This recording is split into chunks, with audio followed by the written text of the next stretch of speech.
Welcome back to the Evil Dead podcast. Woo! Got Phelan here with me as usual, and my cat Ash, who is named after an unrelated Ash, of course, not Yeah, Ash from Ash Evil Dead. Ketchum. Ash Ketchum, the cat. So tonight's episode, Gotta catch 'em all. she's got to catch 'em all.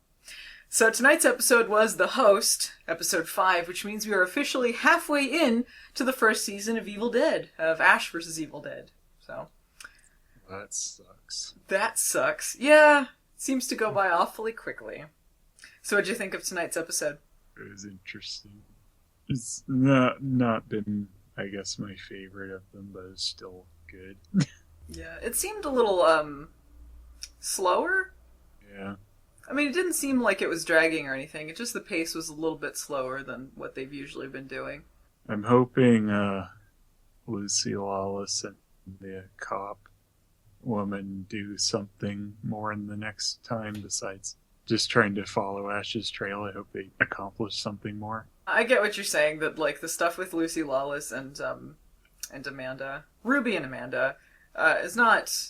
They don't have a lot going on right now, which, I mean, it's fine because I'm more interested in what's going on with Ash right now anyway, but it would be nice if they halfway were doing a little bit more than they were. Yeah, I mean, I'd be fine with it if there was more episodes. I guess it's just because it's so short. I want them to be doing something more. It seems like they're hinting that they're going to get together, doesn't it? Ash and Ruby. No, Ruby and Amanda, because she was doing, like, that thing where she was, like, stroking Oh, her face. oh, yeah, I don't know if that's. That seemed, like, I don't, oddly intimate for what relationship they're in right yeah, now. I don't know if she was like serious or just trying to freak her out, but yeah, maybe. Yeah. It could be either way, I suppose. It could go any way, really, with them, because they haven't done a lot. But most of this episode, they were trying to, at first, depossess Ash, and then try to depossess Kelly, which it seemed a little uneven, like, how it was split with that. You know, it was like, oh, they think it's Ash, and then she's gonna, like, wreak havoc while Ash is tied up. And then sort of not even halfway into the episode, a little bit there, they're like, wait a minute, no, and it seemed kind of resolved pretty easy, like Ash just got his gag off his mouth and said, hey, I'm not possessed.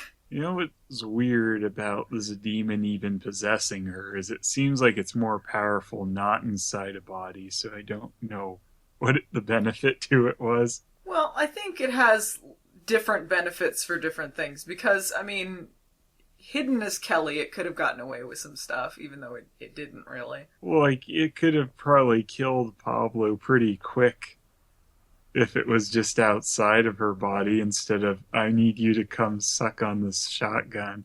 Yeah, it was kind of creepy, though, trying to get him to do that. Hmm. I liked, Kelly as the possessed demon, but I think Yeah, she's. I think they lingered a bit on stuff too much sometimes when, like, especially during the exorcism scene of her just going like, ah, a lot. Like, it seemed like that it was a little repetitive with some parts of that. Yeah, I mean, I'd be more okay with it too if there was more time for everything, but there's not as much. So, because yeah, like if it was 40 some minutes and we had 20 some episodes, then you can go more. Pablo had a lot of time to shine in this one. This seemed like it was kind of all Pablo's Yeah, episode. yeah, I liked that, and I liked that he had a more serious moment by the end with his Hmm. uncle giving him that medallion. It seems like he'll do something with that.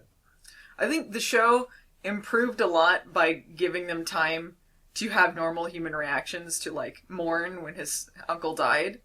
Yeah, that was good. I was thinking that too. I was like, wow, that's nicer that they gave him time for this, unlike Kelly's parents. Yeah, which it seemed like another short change for Kelly. Like, it's like, like, poor Kelly. Well, I mean, she mentioned it later. It's kind of, Yeah. it came later. Well, and Ash did apologize to both of them. I really liked that moment at the end of the trailer, the whole scene, really. Because, like, it But yeah, was... that was a more serious moment for him too, which there hasn't been too many, so Yeah. that's kind of nice. Well, he admitted that he fucked up. But also, like, they didn't lose the character. but they had like a softer side to him. Like when Kelly is asking what she did, he doesn't tell her. He just makes a joke about the teeth, and like he's really sweet with her. And I liked that. Like it was actually like a really sweet moment, but he was still making jokes. Like it didn't feel like it's like, oh, this is getting too sappy. This doesn't seem right. And I think like the show improved by doing that. And I think his apology was also covering the fact that her parents died as well. So, you know, it wasn't just like, oh well, her parents died, let's move on. Did love though, like as soon as they gave him his new power glove that he flipped him on. Yeah. I love the power glove. It's so bad. Like he's got a power glove hand now. Yeah. First thing I'm gonna do is shove this up some Deadites' ass. You know, it seems like there is some growth with the character here as well, because he's learning. Like, they do have, like, the nicer moments here where he is kinder to Pablo and Kelly. But there's also things like when the Deadite is trying to convince him to kill it and to kill Kelly, when it mentions to put a cross on her grave, he mentions that she's Jewish. Like, he does remember that about her. And, Yeah. you know. Though, I mean, you'd think after 30 years, he's not going to get fooled anymore by the Deadites like, oh, I'm not possessed, I'm the real person. Just kidding. Yeah. Because he was going to shoot her. He just shoot her in the face. It was a demon, not a Deadite. He can get fooled by it. Yeah, well, he's a mind demon. He's messing with him. But yeah, overall. Like how his conclusion to beat it was shoot first, think later. He learned a lesson, and that's what he needs to do. Mm-hmm. Shoot first, think never. Yeah, think never. Some important lessons being learned. Shot him in toothpaste went everywhere. Toothpaste, yeah, I do like the return of the blue Crest toothpaste look for the blood. Yeah. They had that bit with the demon coming out of Kelly's mouth. Mm-hmm. It's like, all right, how is she okay after that? When it's like breaking her jaw open, defying physics, but she's fine. Yeah. Well, I guess it's kind of supernatural, so it's not really ripping her open to do it kind of thing. Yeah. I think, like, during some of the parts during the exorcism, it seemed like Ash was a little quieter than normal. Like, it seemed like, like, they had the throw-up, which they had this terrible CGI throw-up shot of her, where it's like, let's stay away from that. But, and he goes like, oh, when you go back to hell, work on your aim.